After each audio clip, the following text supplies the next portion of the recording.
I found my son and my wife together in my office at 2 in the morning. Not the way you might be thinking. But I promise you, what I actually heard was so much worse. My name is Robert Callahan. Everyone calls me Bob. I am 67 years old, and I spent 4 decades building Callahan Construction into one of the most respected commercial building firms in Houston, Texas. I have poured concrete in 100-degree heat. I have negotiated with city councils, union reps, and investors who would have eaten their own mothers for a good return. I thought I had seen every kind of betrayal a man could see in business. I had no idea the real threat was sleeping down the hall. It started the way most disasters start, quietly. I had been having trouble sleeping for about 6 months. My cardiologist, a no-nonsense woman named Dr. Patel, told me my heart was working harder than it needed to and that stress was the main culprit. She adjusted my medications twice. My wife, Renee, was the one who picked up the prescriptions, sorted them into the weekly organizer on my nightstand, and reminded me every morning to take them with breakfast. She was attentive in that way, almost too attentive. I had married Renee 9 years ago. She was 44 when we met, beautiful in a polished, deliberate way. She had been a commercial real estate agent, smart woman. She knew property values, zoning laws, and the language of money. When I proposed, she laughed and said she was afraid people would think she was after my business. I thought that was charming. I thought a woman who acknowledged the concern was a woman with nothing to hide. My son from my first marriage, Derek, had been working at Callahan Construction for 6 years. I had given him every opportunity, started him in project management, moved him into operations, and 2 years ago, made him vice president of development. He was 38, sharp, and hungry. I saw myself in him. That was my first mistake. My daughter, Carolyn, was 34 and lived in Austin. She had her own life, her own career in accounting, and we had grown apart after her mother passed 12 years ago.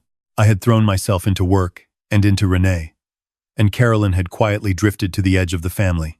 We talked on birthdays and holidays. That was about it. The night everything changed, I woke up at 2 in the morning with that familiar tightness in my chest and a dry, scraping thirst that felt like sand in my throat. I reached for the water glass on my nightstand, and it was empty. Renee was asleep beside me, or at least I thought she was. I slid out of bed and walked down the hall toward the kitchen. The house was dark except for the thin strip of light coming from beneath the door of my home office. I stopped. The office was at the end of the hall, past the kitchen. I had not left a light on. I was certain of it. I stood in the dark hallway and listened. There were voices inside, low and careful, the kind of voices people use when they do not want to be heard. I recognized both of them. I moved to the door. The old hinges would creak if I opened it. So I stood with my ear close to the wood and I listened. What I heard did not break my heart. Not right away. What I heard first was just confusing. Then I understood it, piece by piece, and the confusion became something colder and harder and more permanent. My son's voice. The board meeting is the 15th. If we file the petition before then, we can freeze his voting rights before the quarterly review. My wife's voice. It has to be airtight. He has friends on that board. Hendricks and Mallory both owe him. My son. That is why we use the medical angle. Dr. Patel already documented the cognitive irregularities. We just need one more incident on record. Something public.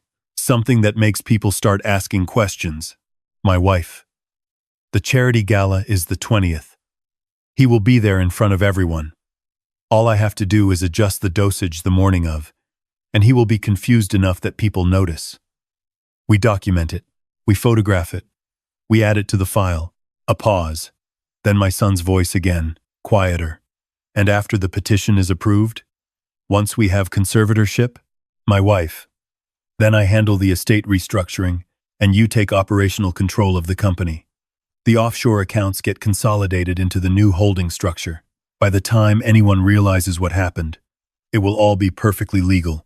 My son laughed. It was a short, satisfied sound that I had never heard from him before. It was not the laugh of a young man I had raised. It was the laugh of a stranger. Boy, I stood there in the dark hallway with my back against the wall and my heart hammering so hard I could feel it in my temples. The tightness in my chest had moved up into my throat. My wife was adjusting my medication. She was using my own heart condition as a weapon to make me look incompetent in public.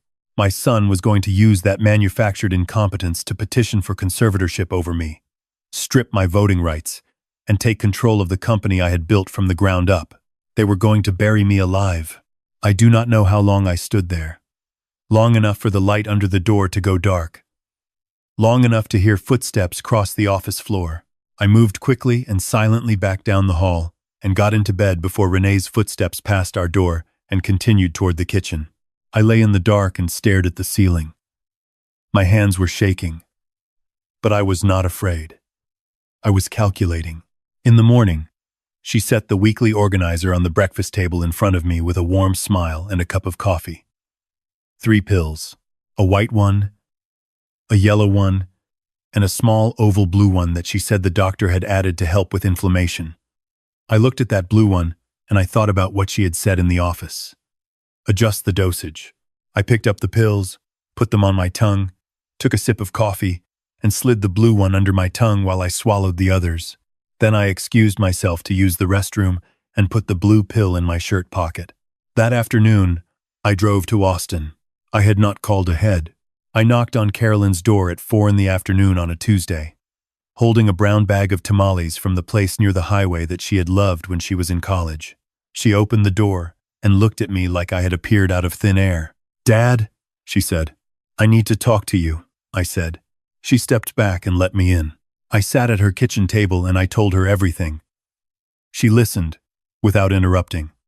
She did not look surprised in the way I expected. She looked like a woman who had been waiting for someone else to catch up to something she already knew. When I finished, she was quiet for a moment. She got up and went to her bedroom and came back with a manila folder. She set it on the table in front of me. She said it, "NB Sederman now. I hired a private investigator 8 months ago," she said. I looked at her. "I am an accountant, Dad. I noticed discrepancies in the quarterly reports you send me every Christmas. Small ones, but consistent. Project cost overruns that should not have happened. Subcontractor payments to companies I could not verify. I tried to ask Derek about it once, and he told me I was misreading the numbers." She sat down across from me. "I am not bad at reading numbers." I opened the folder. Inside were bank records, wire transfer documentation, and photographs. My son and my wife at a restaurant in Dallas, 6 months before they should have ever met socially. Meeting records I was never included in. A paper trail of small decisions that had been quietly rerouting money out of Callahan Construction and into a holding company I had never heard of. They had not just been planning to take over. They had already been stealing. "How much?" I asked. Carolyn looked at the table. "About 600,000 over the past 2 years. Small enough each time that it looked like normal variance. Big enough that it adds up." I sat back in my chair.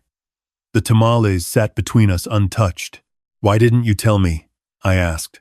She looked at me then with an expression that was part apology and part something older and sadder. "I tried once. 2 years ago. You told me I was being unfair to Derek, that I was still angry about your marriage to Renee, that I needed to let it go." I remembered that conversation. I had not been kind about it. "I am sorry," I said. She reached across the table and put her hand over mine. "I know, Dad." We stayed in Austin that night. Carolyn made coffee and we sat at her kitchen table until midnight, laying out everything we knew and everything we needed. She thought like the accountant she was, methodical and precise. She had already spoken to an attorney. She had already preserved copies of the financial records in a secure off-site location. She had already done everything I had not known to do. My daughter had been protecting me for 2 years while I kept her at arm's length. I drove back to Houston the next morning with a plan and a weight in my chest that had nothing to do with my heart. The plan required me to go home and continue being the husband and the father and the aging, slightly diminished patriarch they expected me to be. That was the hardest part. Not the strategy, not the legal maneuvering. The hardest part was walking through my own front door and kissing my wife on the cheek and asking what was for dinner. She told me about her day. She asked about mine. She poured me a glass of wine and rubbed my shoulder and told me I looked tired and that I should rest before the gala. She was warm and lovely, and she had been slowly poisoning me with adjusted medications for God knows how long. I kept my face neutral. I kept my voice soft. I told her I was just getting old. She laughed and said that was not true. Derek came to dinner that Friday. He sat at the table I had bought with my first real paycheck from the company and ate the meal my wife had cooked in the kitchen I had built, and talked about the Q3 projections with the easy confidence of a man who already considered himself in charge.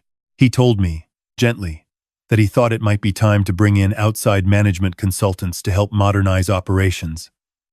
He said it the way you say something to a person you are no longer asking for permission. I told him it sounded like a fine idea.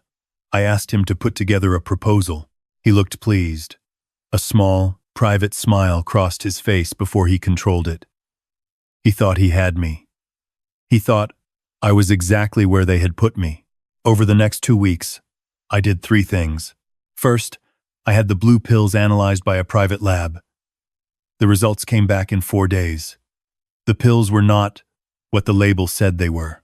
They contained a sedative compound that, combined with my cardiac medication, would produce symptoms consistent with cognitive impairment, confusion, difficulty, concentrating, slowed responses.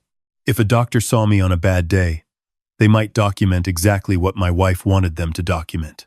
Second, I met quietly with Marcus Webb, my corporate attorney, the man who had drafted every major contract Callahan Construction had signed for 23 years. I told him everything. I gave him the financial records Carolyn had preserved. I gave him the lab results. I told him what I had heard through the office door. Marcus listened without expression, which was how Marcus always listened. When I finished, he removed his glasses and cleaned them slowly. "You understand what they were building," he said. The conservatorship petition was a secondary move. The primary objective was the company restructuring. If they had successfully redirected the offshore holding assets and then filed the petition, your ability to contest would have been legally impaired before you could act. "I know," I said. "You are lucky you woke up." "I know that too." Third, I called my daughter every night. The gala was on a Saturday. The Worthington Hotel in downtown Houston. 500 guests. Black tie. A charity event I had attended for 15 consecutive years. Renee had spent 2 weeks preparing for it. She had bought a new dress. She had arranged our seating. She had, I now understood, arranged everything. That morning she set the organizer in front of me at breakfast. The blue pill was there, where it always was. I palmed it the same way I had every morning for 2 weeks. I dressed carefully that evening. Dark suit, the good one. I put the recording device in my breast pocket. It looked like a tie clip, and recorded 12 hours of high-quality audio. Marcus had sourced it. I adjusted my tie in the mirror and looked at myself for a moment. 67 years old. A bad heart, and a company I had built from a 2-truck operation in a garage in Pasadena, Texas. A son who had decided his inheritance was taking too long to arrive. A wife who had decided to help it along. I looked like a man going to a party. I felt like a soldier heading into the last battle he intended to fight. The gala proceeded the way those evenings always do. Champagne and handshakes and conversations that were really negotiations wearing formal clothes. I moved through the room with Renee on my arm and Derek nearby. The picture of the successful family. I greeted old friends. I made small talk. Then, about an hour in, I excused myself to get another drink. Renee stayed behind, talking to a woman from the hospital board. Derek was across the room with his wife. I found a quiet corner near the terrace doors, and I waited. They found each other about 15 minutes later, near the far end of the room where the ambient noise from the jazz quartet provided cover. I had positioned myself at an angle where I could see them without being visible. I watched my son lean toward my wife and say something. I watched her nod. I watched him glance in my direction once, checking, and then look back at her. They were running the timeline. I walked back to the center of the room. What happened next was deliberate. I had planned it with Carolyn. She was there that night, which surprised both Derek and Renee when they saw her. Carolyn dressed well, and she carried herself like someone who had been underestimated for a long time and was no longer bothered by it. I was standing near a group of board members, men I had worked with for decades, when I let my hand tremble on my glass. Not violently, just enough. I set the glass down on a nearby table and looked around the room with a slightly distant expression. I said, quietly, to no one in particular, that I had forgotten who I was supposed to meet. The board members exchanged glances. One of them put a hand on my shoulder and asked if I was all right. Renee appeared at my side in less than 90 seconds. She was that attentive. He has been having some difficult evenings, she said to the group, her voice full of the careful warmth of a concerned spouse. The doctor thinks it is the medication interacting with the stress of the business. We are monitoring it. She looked at me with an expression of deep tenderness.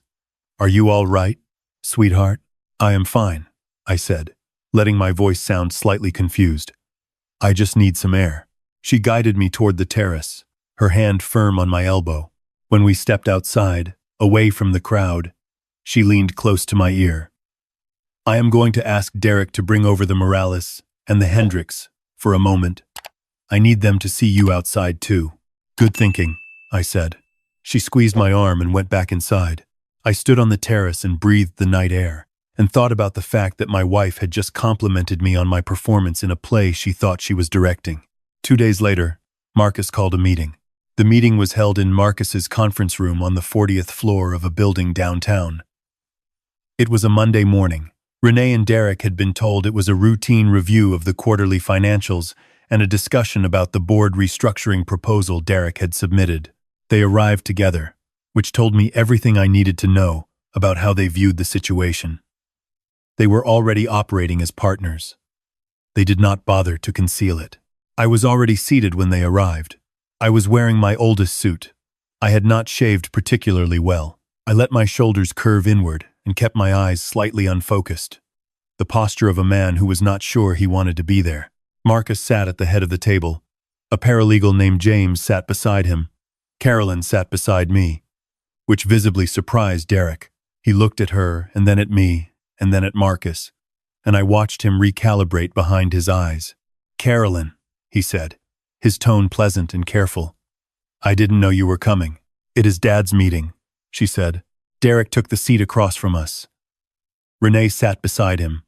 She looked composed and lovely, and she set her handbag on the table and folded her hands the way a person does when they are waiting to receive good news. Marcus began. He talked about the quarterly review. He talked about the board structure. He put several documents on the table describing a proposed asset transfer and management restructuring, which was exactly what Derek's proposal had outlined.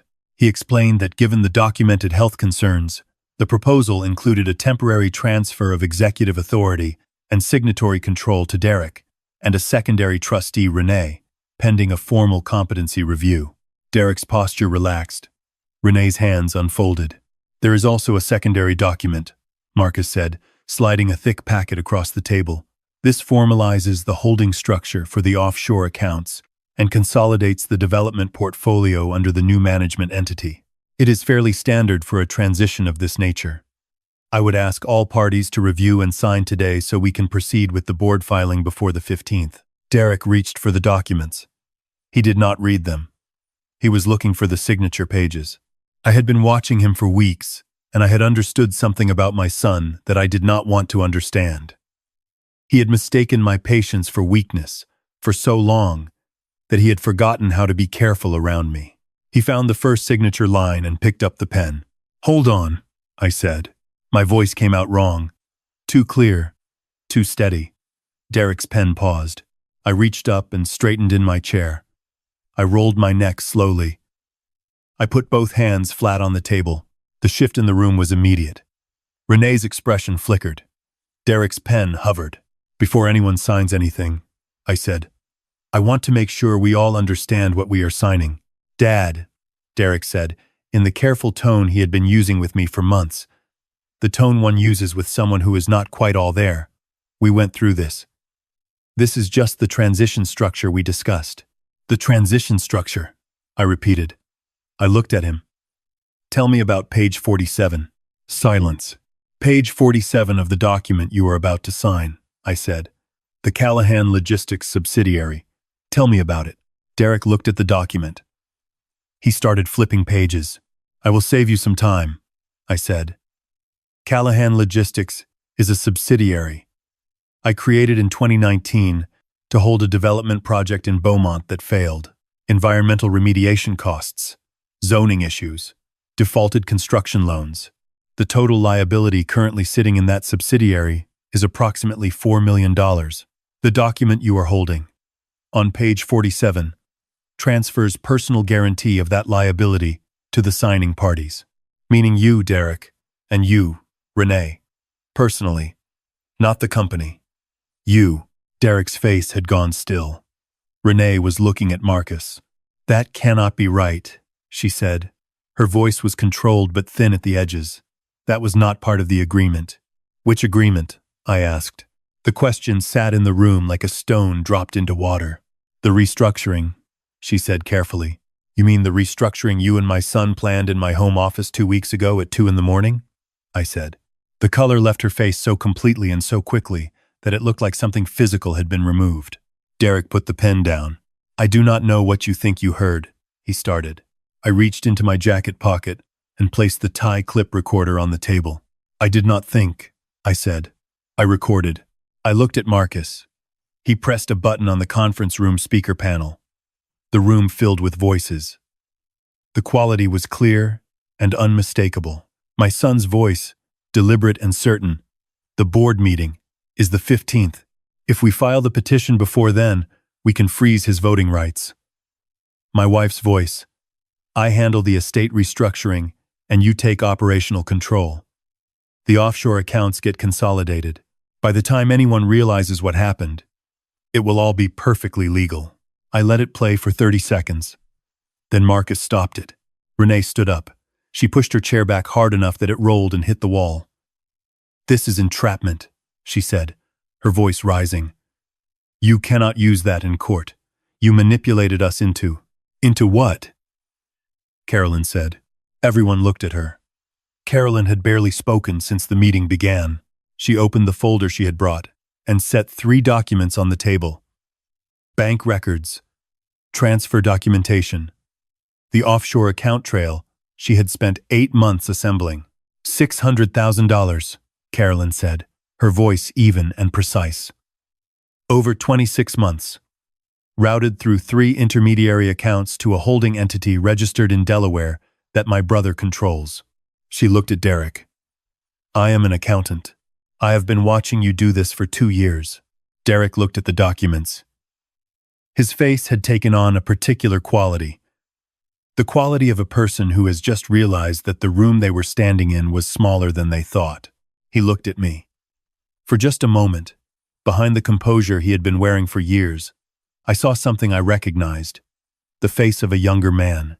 The face of my son when he was 14 and had broken the side mirror off my truck with a baseball and stood in the driveway waiting to see what would happen. What happened then was that I had put my arm around him and told him it was just a mirror. This was not a mirror. I want a lawyer, Derek said. That is your right, Marcus said. He stood up and walked to the conference room door and opened it. 2 men in the hallway outside were shown in. One was an investigator from the Harris County District Attorney's Financial Crimes Division. The other was a federal agent, because some of those wire transfers had crossed state lines, and that made it a federal matter. Renee grabbed her handbag and walked toward the door.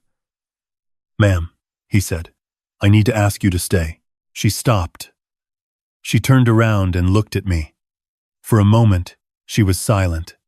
Then she said, very quietly, I am your wife. You were my wife, I said. My wife would not have been slowly sedating me, so I would fail a competency evaluation. I reached into my jacket pocket and placed the lab report on the table in front of her. The blue pills you added to my organizer. I had them analyzed. I have not taken a single one. She looked at the report. She looked at me. The expression on her face moved through several things quickly. Calculation. Anger. Something that might have been fear. Then it settled into a blankness that was worse than all the others, because it told me that the warmth I had believed in for 9 years had never been the real thing. She sat down. The next 2 hours were the kind that attorneys and investigators conduct in careful, procedural language, while the world rearranges itself. Derek and Renee were separated into different rooms. Carolyn sat beside me and did not leave. Marcus handled the legal mechanics with the efficiency of a man who had been preparing for this for exactly as long as I had asked him to. At some point, someone brought coffee. I do not remember drinking it. What I remember is walking out of that building at noon into the flat white Houston sunlight with my daughter beside me. The city moved around us the way it always did. Indifferent and enormous, and completely unaware that the ground had just shifted under my feet. We walked to a small lunch place on the next block. We sat in a booth by the window. The waitress brought water and menus, and neither of us looked at them. "Are you okay?" Carolyn asked. I thought about the question seriously. I thought about 9 years of a marriage that was a performance. I thought about the son I had handed every advantage, and who had decided those advantages were moving too slowly. I thought about the blue pills in the weekly organizer, and the conversations in the dark office, and the gala where my own wife had stood beside me and called my manufactured confusion perfect. "I think so," I said. "I think I will be." She looked at me for a moment. Then she said, "You should have called me sooner." "I know," I said. "I was trying to protect you." "I know that too." The waitress came back. Carolyn ordered a turkey sandwich. I ordered a bowl of soup because my throat was still dry from the tension of the morning, and because sometimes, at the end of a long fight, all you want is something warm. We ate slowly. The city moved outside the window. Somewhere across town, my son and my wife were sitting in rooms with investigators and attorneys, beginning the long process of explaining choices that could not be explained in any way that would matter. Everything Carolyn had preserved was admissible. The audio recording was admissible in Texas for single-party consent. The lab results on the medication were medical evidence. The financial trail was documented across multiple jurisdictions.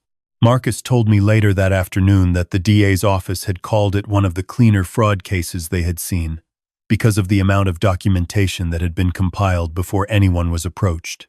"Your daughter is very good," Marcus said. "I know," I said. The weeks that followed were not simple. Nothing like this is simple. There were attorney consultations and board meetings, and a company that needed steadying while the news worked its way through the industry. There were people who had respected Derek who needed to understand what had happened. There were people who had believed in Renee's role in my life who needed to understand that too. I stood in front of the Callahan construction board 3 weeks later, and I stood at my full height, and I spoke clearly and without notes for 40 minutes about the company, its history, its projects, its people, and its future. There was no trembling. There was no confusion. There was just the voice of a man who had built something real and intended to keep it. Afterward, Frank Hendricks, who had been on the board since the early days, came up to me and shook my hand. "You had us worried," he said. "That was the idea," I said. He laughed. At night, the house was quiet in a way that took some getting used to. I had lived with noise for a long time, with the kind of noise that comes from people who are always nearby, always attentive, always arranging things. The silence felt strange at first, then it felt honest. Carolyn came to Houston on weekends when she could. We would sit on the back porch in the evenings and watch the light change over the neighborhood and talk about things we had not talked about in years. Her mother, the early days of the company, what she remembered of her childhood that I had not known she was paying attention to. She had been paying attention to everything. One evening she asked me when I had known. When had I known it was serious enough to drive to Austin unannounced with a bag of tamales? That night in the hallway, I said, when I heard him laughing. Why the laugh specifically? I thought about it. because I had never heard him laugh like that, like someone I did not know. And I realized I had been watching a performance for a long time without understanding that it was a performance. She was quiet for a moment. Then she said, "He was always better at performing for you than for me. I think I made it easy for him. You trusted him. That is not the same thing." I looked out at the yard. The summer was ending. The evenings were starting to cool at the edges. "I keep thinking about the years," I said. How long it was going. How many mornings she handed me those pills and told me the doctor had called. "Don't," Carolyn said. "I am not being hard on myself. I am just, Dad," she said. She looked at me steadily. "You caught it. You caught it and you did not panic, and you did not blow it up in a way that let them walk. You came to me, and we fixed it." She paused. "That is the story. Not the years before. That part is over." I looked at her. I thought about all the Christmases I had sent her the quarterly reports as a gesture toward inclusion without really including her. All the conversations where I had defended Derek and asked her to be more charitable. All the distance I had allowed to grow because rebuilding it would have taken effort. And I had always told myself, there was time. "I am glad you kept those records," I said. "I am an accountant," she said simply. "I keep records of everything." The legal proceedings took most of the following year. I will not walk through every detail, because that is not what this story is about.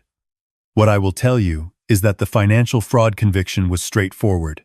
The medication charge, tampering with a prescribed controlled substance with intent to impair, took longer, but it held.